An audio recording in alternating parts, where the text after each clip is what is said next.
Hello learners, welcome to our channel advice Pawan. I hope आप लोग सभी कोई अच्छे होंगे। आज हम लोग क्लास 10 का इंग्लिश सब्जेक्ट का जो मॉडल क्वेश्चन सेट जारी किया गया उसका सेट 3 का कंप्लीट सॉल्यूशंस देखने वाले हैं। इसमें भी सेम इंस्ट्रक्शंस हैं आप लोगों का। क्वेश्चन 40 रहेंगे, 1 मार्क का क्वेश्चंस रहेगा। जो सही होगा उसे आप लोगों को सेलेक्ट करना होगा और सारे क्वेश्चंस कंपलसरी हैं। रॉन्ग आंसर्स के लिए आपको लोगों को कोई भी मार्क्स जो है वो डिडक्ट नहीं किया जाएगा। ओके, तो दीज आर द इंस्ट्रक्शंस। तो आइए अब हम लोग शुरू करते हैं model question set 3 of class 10 subject English. Okay, come to the next page. Read the passage carefully and select the best possible option. ठीक है, इस पैसेज को पढ़ने बोल रहा है, हम लोग एक बार जल्दी से पढ़ लेते हैं और उसका फिर मैं अर्थ भी बता दूंगा। उसके बाद फिर हम लोग क्वेश्चन को सॉल्व करेंगे। Okay, plastic is used everywhere. Plastic का यूज़ हम लोग सभी जगह करते हैं। क्यों करते हैं? Because it is cheap and convenient. ये सस्ता है और सुविधाजनक भी है। People use plastic bags. लोग जो हैं प्लास्टिक के बैग यूज़ करते हैं। And over things made from plastic. और प्लास्टिक से बनी हुई वस्तुओं का भी यूज़ करते हैं।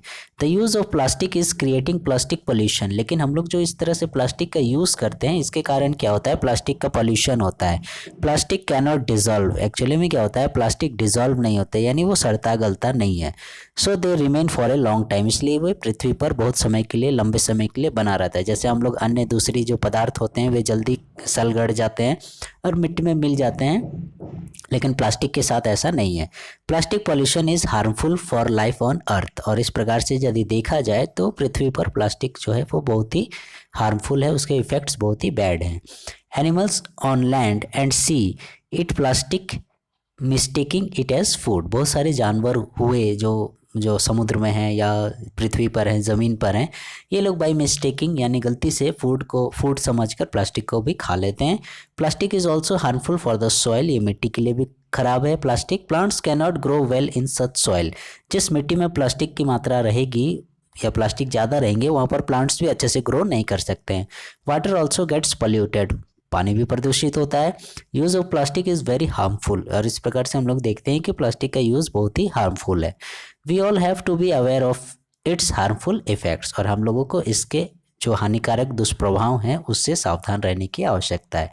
तो दिस इज़ आवर पैराग्राफ। ये था हम लोग का पैराग्राफ। आइए हम लोग अब क्वेश्चन आंसर्स को सॉल्व करते हैं। Okay, choose the most suitable title. सबसे पहले हमें बोल रहा है कि इस जो है ये पैसेज हमने जो पढ़ा इसका एक टाइटल अच्छा से चुनिए। तो plant life, animal life, earth और प्लास्टिक पॉल्यूशन। जाहिर सी बात है इसका right answer option number B होगा, प्लास्टिक पॉल्यूशन। ठीक है, क्योंकि ये पूरा जो पैरा हमने पढ़ा वो प्लास्टिक पॉल्यूशन से रिलेटेड है। Question number 2, why is plastic used everywhere. ठीक है, प्लास्टिक का यूज़ प्रत्येक जगह क्यों होता है? तो अभी हमने देखा इस पैराग्राफ में, because it is cheap and convenient. It is cheap and convenient to use. Option number C is correct answer. Okay, it is become a symbol of social status. It is not harmful for us, people are compelled to use it. ये सब गलती है। Option number C is the correct answer कि ये जो है आपका सस्ता है और उपयोग में आसान भी है। Question number 3, plastic is harmful for. Plastic harmful है पीपल के लिए, एनिमल के लिए, प्लांट्स के लिए। तो देखा जाए तो सभी के लिए हार्मफुल है, इसलिए right answer is option number D, all of the above. Question number 4, what should we be aware of according to the passage. इस पैसेज में हमें किससे सावधान रहने के लिए बोल रहा है? The bad effects of TB. TB का तो कहीं जिक्र नहीं हुआ है। The bad effects of smoking, ये भी कहीं स्मोकिंग की बात नहीं हो रही है। जंक फूड का भी बात नहीं हो रही है। The bad effects of using plastic, इससे हमें सावधान रहने के लिए बोल रहा है, क्योंकि ये प्लास्टिक जगत जो है वो फ्यूचर में या अभी भी पृथ्वी के लिए बहुत ही हानिकारक है। Question number 5, what is the antonym of harmless. Harmless का एंटोनिम, एंटोनिम मीन्स होता है अपोजिट किसका? हार्मलेस का। तो हार्मलेस का हार्मफुल। ठीक है, अवेयर नहीं होगा। ग्रो, पोल्यूशन, प्रदूषण, ग्रो माने बढ़ना, ये सब नहीं होगा। Harmful is the correct answer. ठीक है, हार्मलेस का। Now again we have read the passage carefully and select the best possible option. फिर से हमारे पास एक पैसेज आया, देखिए इसका हमें पढ़ना है, फिर क्वेश्चन आंसर्स करेंगे। Dolphins are well known animals. Dolphins आपने देखा होगा जलीय जीव है जो बहुत ही अपनी बुद्धिमत्ता के लिए जाना जाता है। They live in seas, oceans and reverse. ये कहाँ रहते हैं? समुद्र में रहते हैं, आपका महासागर में रहते हैं और नदियों में भी रहते हैं। Dolphins are of various colour. आप डॉल्फिन्स के डिफरेंट कलर्स में भी देख सकते हैं, जैसे grey, blue, black, white, ETC. ठीक है, इस प्रकार से इन कलर्स में आप लोग डॉल्फिन को देख सकते हैं। आगे क्या बोल रहा है? They are very intelligent animals. ये बहुत ही इंटेलिजेंट एनिमल्स है। Dolphins are often form large groups, ये डॉल्फिन्स लोग जो हैं ये अक्सर क्या करते हैं, लार्ज ग्रुप्स बनाते हैं, विच आर कॉल्ड पॉड्स। ठीक है, ये इंपॉर्टेंट है, देखिए याद रखिएगा, क्वेश्चन आंसर्स के दौरान हमें सहायता मिलेगी। इनके लार्ज ग्रुप्स को पॉड्स कहा जाता है। Okay, most dolphin species have long snout and 100 to 250 teeth. ये डॉल्फिन्स लोग का स्नाउट, जो नाक बोलिए या मुंह का हिस्सा जो बोलिए, वो काफ़ी लंबा होता है और उसमें 100 से 250 दांत होते हैं। They are also dolphins with short snouts. ठीक है, और कुछ डॉल्फिन्स ऐसे भी होते हैं जिनके छोटे स्नाउट्स होते हैं। In order to sense their surroundings, और ये लोग अपने आसपास का जो सेंस कैसे करते हैं, and to track down their prey, और अपने शिकार को कैसे पकड़ते हैं बोलिए या जानते हैं उसके बारे में। डॉल्फिन्स मेक क्लिक साउंड्स, ये डॉल्फिन्स लोग क्या करते हैं, क्लिकिंग साउंड प्रोड्यूस करते हैं। ठीक है, ये आवाज़ के द्वारा एक दूसरे को संदेश देते हैं। This is called echolocation. ठीक है, इसे क्या कहा जाता है, ये जो साउंड प्रोड्यूस करते हैं इसको इको लोकेशन कहा जाता है। ठीक है, again we have questions. Question number 6, this passage is about, ये पैसेज किससे संबंधित है, trees, birds, dolphins, insects. Right answer is option number C, ये पैसेज जो है हमारा डॉल्फिन से संबंधित है। Okay, next question, what type of animals are the dolphins. Dolphins किस प्रकार के एनिमल्स है, इंटेलिजेंट, फुलिश, ग्रीडी और ब्रेव। तो हमने पढ़ा वो A, right answer option A, वो इंटेलिजेंट हैं डॉल्फिन्स। ठीक है, अगेन वाटर पॉड्स, पॉड्स हमने बताया और सर्कल भी किया था, देखिएगा, intelligent animals, the large groups formed by the dolphins. ठीक है, ये आंसर सही होगा। क्लिकिंग साउंड को नहीं कहा गया, उसको तो इकोलोकेशन बोला गया है, नन ऑफ द अबव नहीं होगा। Right answer is option number B, the large groups formed by the dolphins. ठीक है, इज कॉल्ड पॉड, उसे क्या कहते हैं, पॉड कहते हैं। Okay, question number 9, how do dolphins sense their surrounding, ये लोग अपने सराउंडिंग यानी आसपास का कैसे सेंस करते हैं। तो देखिएगा, by smelling, by touching, by tasting, तो by clicking sound. Option number D is correct answer. By misprint यहाँ बी हो गया है, ये ऑप्शन नंबर डी होगा। ओके, इसे आप लोग सुधार लीजिएगा, option number D. Okay, again question number 10, यहाँ क्वेश्चन मिसप्रिंट हो गया है, this is question number 10, what is the synonym of brilliant. Brilliant का समानार्थी शब्द पूछ रहा है। ठीक है, ब्रिलियंट का जो सेम वर्ड है उसी प्रकार से, स्पीसीज, ओशन, सराउंडिंग्स और इंटेलिजेंट। Brilliant, intelligent. ठीक है, समानार्थी शब्द बोल रहा है, इसलिए ब्रिलियंट का समानार्थी क्या होगा, इंटेलिजेंट होगा। Intelligent is the right answer. Now we have writing section, this is of this carry total marks 5, 5 number का है। क्या बोल रहा है इसमें राइटिंग सेक्शन में, assume yourself as Rani Ravi. ठीक है, आप लोगों को बोल रहा है यदि आप गर्ल हो तो रानी और बॉय हो तो Ravi. Right an application to the headmaster. ठीक है, हेड मास्टर को एप्लीकेशन लिखना है of your school to grant you leave for 2 days। 2 days का लीव का ग्रांट के लिए आप लोगों को एप्लीकेशन लिखना है। ठीक है, तो उसे कंप्लीट करना है, और यहाँ जो देखिएगा सर्कल दिए गए हैं आप लोगों का 11, 12, 13, 14, ये जो नेक्स्ट पेज में ऑप्शंस दिए गए हैं 11, 12, 13, 14, 15 में, इन्हीं ऑप्शंस में से हमें वहाँ पर फिल करना है। ओके, तो आइए एक एक करके फिल करते हैं। Okay, to the headmaster. ठीक है, तो सबसे शुरू में ही देखिएगा हम लोग एप्लीकेशन लिखते हैं, क्योंकि हमें किसको लिखना है, हेडमास्टर को लिखना है, लेकिन जो है करेक्ट हमें चुनना पड़ेगा हेडमास्टर इस प्रकार से। ठीक है, तो ये ऑप्शंस 11 नंबर का देखिएगा, ऑप्शन नंबर इस प्रकार से जैसा मैंने लिखा, पहला ऑप्शन देखिए द हेडमास्टर, ऑप्शन नंबर ए, ये वाला। ठीक है, यही वाला हम लोग को करेक्ट है, क्योंकि इसमें टी कैप स्मॉल है, एच कैपिटल है, यहाँ देखिएगा टी कैपिटल लेकिन एच स्मॉल है, यहाँ दोनों स्मॉल है, तो ये सब ऑप्शन नहीं होंगे, यानी option A is correct answer, T B capital, H B capital. ठीक है, अगेन क्वेश्चन नंबर 12 में देखिए क्या बोलता है, फिर ये स्कूल का नाम आपने मेंशन कर दिया, डेट आपने मेंशन कर दिया। ठीक है, और सब्जेक्टिव यदि पूछा जाता है आप लोगों को, देखिएगा मैंने डेट लिखने का पैटर्न यही आप लोगों को बताया है, इसे आप लोग ज़रूर फॉलो कीजिएगा, इसी पैटर्न में आप लोग डेट लिखिएगा। ठीक है, कई बच्चे जैसे करते हैं, जो मान लीजिए डेट लिखना है 25/10 इस तरह से 2021 कर दिए। ठीक है, ये करेक्ट नहीं कहलाएगा, आप लोग डेट का यही फॉर्मेट को यूज़ कीजिएगा। ओके, क्या बोल रहे हो फिर आप, sir most humbly and respectfully I beg to say that I am suffering from fever. ठीक है, यहाँ पर क्या हो जाएगा आपका सफरिंग। ठीक है, ऑप्शंस में देखते हैं सफरिंग है कि नहीं है। ठीक है, SUFFERING, suffering from fever, suffers नहीं होगा, सफर वाज सफरिंग ये सब नहीं होगा। ठीक है, तो right answer is option number B, suffering is our correct answer. ठीक है, suffering from fever. I am therefore compelled to absent, यहाँ पर मेरा क्या हो जाएगा, एब्सेंट, 13 नंबर में एब्सेंट, ठीक है। ऑप्शंस नंबर देखते हैं, my self from school for 2 days, ठीक है, एब्सेंट है, ये देखिए ऑप्शन नंबर बी 13 का एब्सेंट, ये सही होगा। प्रेजेंट बंक लेफ्ट नहीं होगा, 13 का बी एब्सेंट सही होगा, ठीक है, एब्सेंट। फिर हम लोग आगे बढ़ते हैं, I request you to grant me leave for 2 days, I shall be highly obliged, ठीक है, OBLIGED, ऑप्शंस में देखते हैं है कि नहीं, I shall be highly obliged, ये देखिए option number C, this is right answer, highly obliged. Again इसको मिटा देते हैं, to you for this act of kindness thanking you, come to the next page, yours, यहाँ पर हो जाएगा आपका ओबीडियंटली, ठीक है, OBEDIENTLY, ये देखिए ऑप्शन नंबर ए में है आपका ओबीडियंटली, ठीक है, ऑब्लाइज नहीं होगा, लविंगली भी नहीं होगा, लविंग भी नहीं होगा, ठीक है, दीज आर रॉन्ग। आप लोगों का राइट आंसर योर्स ओबीडियंटली, क्योंकि आप हेडमास्टर को लिख रहे हो तो जाहिर सी बात है वहाँ पर लविंग नहीं होगा, हेडमास्टर को लिखते हैं जब भी हम लोग तो वहाँ आज्ञाकारिता शब्द का यूज़ करते हैं।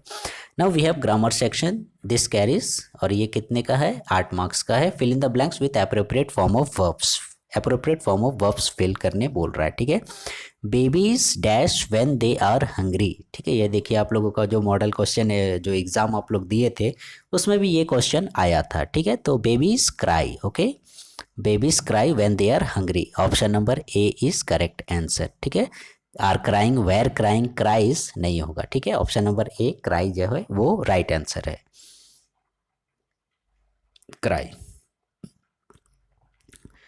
Question number 17, it dash now, ठीक है, has rained, is raining, raining, was raining, right answer is it is raining now, option number B, ठीक है, ये भी आप लोगों का एग्जामिनेशन में पूछा गया था। चूज द करेक्ट ऑप्शन, 18 नंबर के लिए बोल रहा है, are you playing tennis, this sentence is in, ये जो सेंटेंस आप लोगों को दे रहा है, आर यू प्लेइंग टेनिस, ठीक है, क्या आप जो हो टेनिस खेल रहे हो, ऐसे करके सेंटेंस पूछ रहा है, तो ये किस टेंस में है बोल रहा है, simple present, present continuous, past continuous और प्रेजेंट परफेक्ट, ठीक है। तो देखिएगा आर यू प्लेइंग ING लगा हुआ है, ठीक है तो यहाँ पर ये प्रेजेंट कॉन्टिन्यूस में है।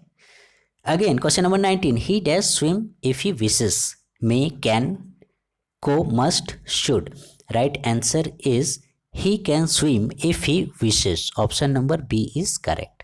Question number 20, she does not know dash to dance, option A is correct, how to dance, ठीक है, must, can, could नहीं होगा, how, she does not know how to dance, वह नहीं जानती है कैसे डांस करें, okay. Question number 21, she does speak English fluently, इसमें भी can होगा, option number B is correct, she can speak English fluently. Again, question number 22, the passive voice of he is making a film is, he is making a film का passive बोल रहा है, ठीक है, option A देखते हैं, a film is made by him, option B a film was made by him, option C a film is being made by him, a film was being made by him। तो इसमें हम लोगों का right answer हो जाएगा option number C, a film is being made by him, क्योंकि ये जो सेंटेंस है इज मेकिंग ए फिल्म, देखिएगा प्रेजेंट में है, ए फिल्म इज बीइंग, ठीक है, इसलिए बीइंग का यूज होगा, made by him.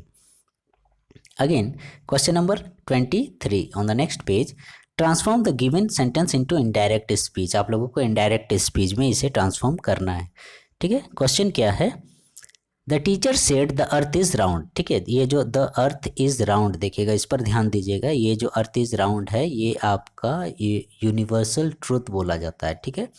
Universal truth जो सार्वभौमिक सत्य होता है, इस प्रकार के जो सत्य होते हैं इनमें कोई चेंजेस नहीं होता है, आपने रूल्स वगैरह में पढ़ा होगा, तो इसलिए हम लोगों का ये द अर्थ इज राउंड, ये इसमें कोई चेंजेस नहीं आएगा, सिर्फ हमें क्या करना है, the teacher said that the earth is round, ये सेलेक्ट करना है, the teacher said that the earth is round, ठीक है, ये हमें पहला ही ऑप्शन मिल गया जो हमारा करेक्ट है। The teacher said the earth is round, यहाँ देखिएगा इसमें दैट नहीं लगा हुआ है, द टीचर सेड द, यहाँ भी दैट का यूज नहीं किया गया है, द टीचर सेइंग दैट, ठीक है, ये भी सेइंग नहीं होगा, okay. Right answer is option number A, the teacher said that the earth is round. ठीक है, द अर्थ इज राउंड में कोई चेंजेस नहीं होगा। Again section D, literature section हमारे पास आ गया। देखिए यहाँ पे हमें read the following passage and answer the questions that follow. ठीक है, एक पैसेज पढ़ना है, उसके बाद जो क्वेश्चन आंसर्स दिए गए हैं उनको सॉल्व करना। ओके, क्या बोल रहा है? The class roared I had to love to though I would nearly exhausted my ingenuity on the topic of chatterboxes. ठीक है, ये देखिएगा पैराग्राफ आप लोग पढ़ रहे होंगे तो आप लोगों को मालूम चल गया होगा कि ये जो पैराग्राफ है वो आप लोगों का एन फ्रैंक से रिलेटेड है। जो एन फ्रैंक डायरी लिखती हैं उससे रिलेटेड है ये चैप्टर। ठीक है, क्या बोल रहा है? क्लास रोड, पूरी क्लास जो है वो हल्ला कर रही है, हंस रही है, तो ये भी हंस गई। ठीक है, इसको क्या किया था, एक टॉपिक पर इसको होमवर्क मिला था लिखने के लिए, क्योंकि वो क्लास में बहुत ज़्यादा बात करती है, तो सर ने उसे होमवर्क दिया चैटर बॉक्स के ऊपर। It was time to come up with something original.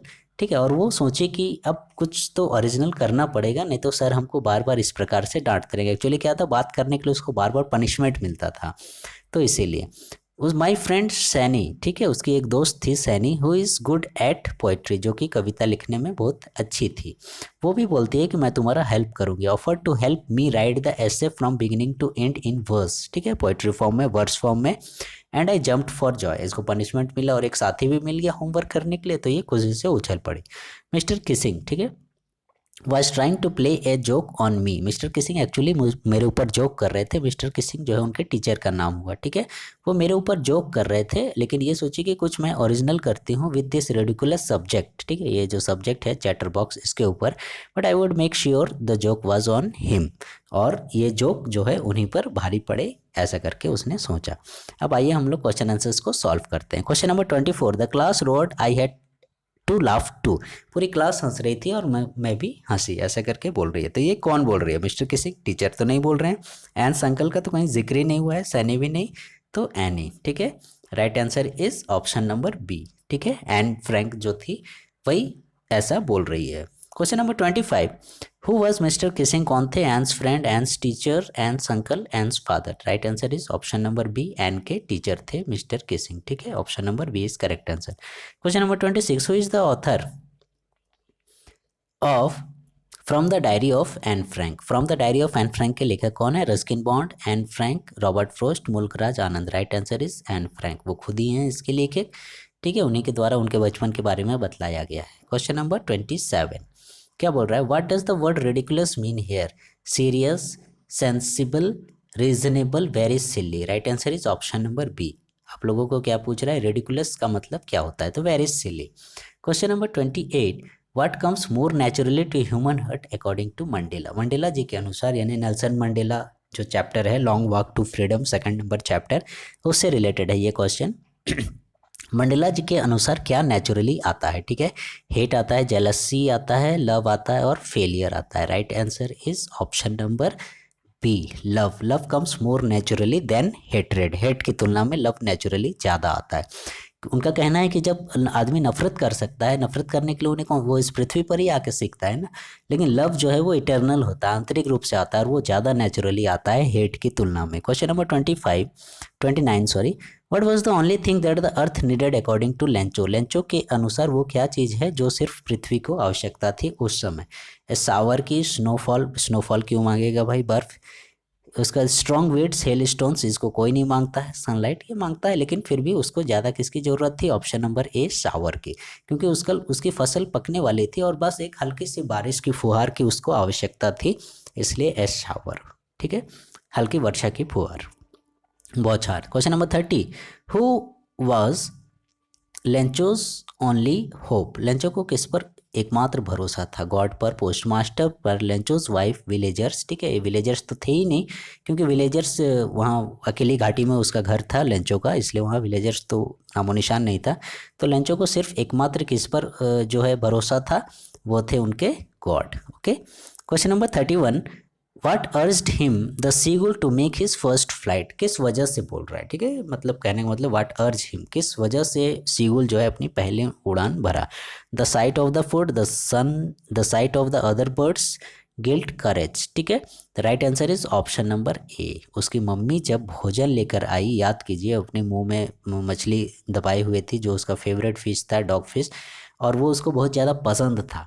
तो उस दृश्य को देखकर उसकी मम्मी क्या करती है, उसको मैंने ललचा रही थी, दे नहीं रही थी, उसके पास पास में उड़ रही थी, तो उसी के ऊपर वो छलांग लगा देता है और ऐसे में ही वो उड़ने लग जाता है। ठीक है, तो the sight of the food maddened the young seagull, ठीक है, and urged him to make his first flight. अब हम लोग आते हैं पोएट्री सेक्शन पर। ठीक है, पोएट्री एक पैसेज दिया गया है, read the extract given below and answer the questions that follow. क्या बोल रहा है, he stalks in his vivid stripes the few steps of his cage on pads of velvet quiet in his quiet rage. ठीक है, ये देखिएगा आप लोग जो है आपने देखा होगा जो टाइगर चैप्टर था उसी से रिलेटेड है ये। तो क्या बोल रहा है poetry, he stalks in his vivid stripes, tiger का बॉडी में देखिएगा इस प्रकार से स्ट्रिप्स बने रहते हैं। The few steps of his cage, वो टाइगर जो है वो क्या है, एक अपने पिंजड़े में कैद है। तो पिंजड़े में कैद है तो वो एक निश्चित दूरी को ही तय करता है, तो इसलिए बोल रहा है few steps of his cage on pads of velvet quiet. वो देखिएगा जब चलता होगा, ठीक है, तो घास वाली ज़मीन है, गार्डन है, जू का दृश्य है, तो वो आवाज़ नहीं होती है। In his quiet rage, rage means होता है गुस्सा, अपने गुस्से को दबाए हुए, क्योंकि वो पिंजड़े में बंद है, आदमी लोग बाहर उसे देखने के लिए आ रहे हैं, उसके बावजूद भी वो उन्हें कुछ नुकसान नहीं पहुंचा पा रहा है, तो वो अंदर ही अंदर गुस्साए हुए, इन हिज क्वाइट रेज ऐसा करके बोल रहा है। तो इसी के आधार पर आइए अब हम लोग इसके क्वेश्चन आंसर्स को सॉल्व करते हैं। This lines are taken from the poem a tiger in the zoo, मैंने बताया पिंजड़ा भी बना दिया था। फायर एंड आइस तो नहीं है, रॉबर्ट फ्रॉस्ट का है, dust of snow, the ball poem, ये सब नहीं होंगे। Right answer is option number A tiger in the जू। ठीक है, उनसे ये पंक्तियां ली गई हैं। Who has written these lines? अब ये किसने लिखा, Robert Frost, Leslie Norris, Walt Whitman और Robin Klein. Right answer is option number B, Leslie Norris ji के द्वारा लिखा गया है। वेयर इज द टाइगर, अब टाइगर आपको पूछ रहा है कहाँ पर है, ठीक है, केज में है, फॉरेस्ट में है, गार्डन में है, सर्कस में।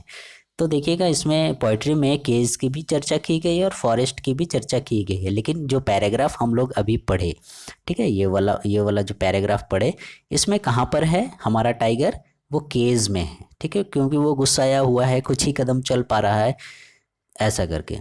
तो where is the tiger, in the cage. Question number 35, what is the synonym of anger, anger का सिनोनिम मैंने बोला he in his quiet rage. Paragraph में देखिए ये हम लोग का जो लास्ट वर्ड आया है इन हिज क्वाइट रेज, यही आया है आप लोग का एंगर के लिए। ठीक है, एंगर का रेज।